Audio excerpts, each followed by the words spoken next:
AP speaker Ayyanna Patrudu ఆధ్వర్యంలో నర్సీపట్నంలో రాక్షస పాలన సాగుతోందని ఆరోపించారు మాజీ ఎమ్మెల్యే ఉమాశంకర్ గణేష్.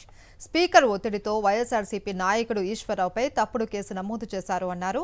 తప్పుడు కేసులు పెట్టి సునకానందం పొందుతున్న కూటమి నేతలకు వడ్డీతో సహా చెల్లిస్తాము అన్నారు ఉమాశంకర్ గణేష్. స్పీకర్ అయ్యన్న పాత్రుడు ఆధ్వర్యంలో ఒక రాక్షస పాలన నర్సీపట్నంలో జరుగుతుంది. దానికి ఉదాహరణ ఈరోజు నర్సీపట్నం మున్సిపాలిటీకి సంబంధించి మా వైఎస్ఆర్ కాంగ్రెస్ పార్టీ యూత్ అధ్యక్షులు అల్లంపల్లి ఈశ్వరరావుపై తప్పుడు కేసులు బాధించడం కాకుండా ఒక చీటింగ్ కేసు 420 కేసు పెట్టి ఈరోజు దుర్మార్గ పాలన అయ్యన్న పాత్రుడు చేయడం జరుగుతుంది.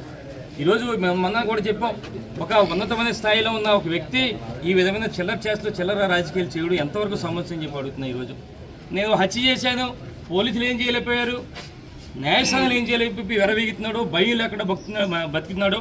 ఈరోజు దాంతోపాటు మాకు స్పీకర్ అయ్యన్న పాత్రుడుకి లెఫ్ట్ హ్యాండ్ నేనే, రైట్ హ్యాండ్ నేనే చెప్పుకుంటూ తిరుగుతూ ఈరోజు నేను ఆ విధంగా మాట్లాడుతుంది తప్ప మాకు సంస్కారం లేక కాదు. ఎందుకంటే ఏ స్థాయిలో ఉన్నా సరే పెద్ద స్థాయిలో ఉన్న వ్యక్తిని గౌరవించే స్థాయి సంస్కారం మాకు ఉంది.